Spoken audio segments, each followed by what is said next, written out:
Salam dəyərli şagirdlər. Bizə deyir bu düz xətlər nə zaman paralel olar?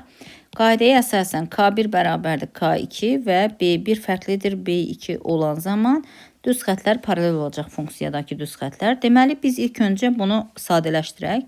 Y bərabərdir tangens 30 dərəcədə 1 bölünsün kök altına 3 alır ya da kök altı 3 bölü 3 alır, eynidir. Deməli, bunu vuraq 8 kök altına 3'ə və x çıxılsın. 1 bölünsün kök altında 3, vur 2 kök altında 5. Bərabərdir.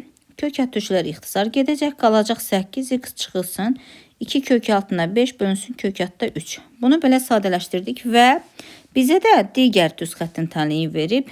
Y bərabərdir kx üstə gəl 4 kök altında 3. Daha doğrusu 2.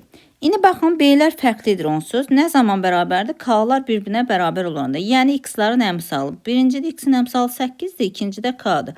Deməli, k bərabərdir 8 olduqda bu düz xətlər paralel olacaq.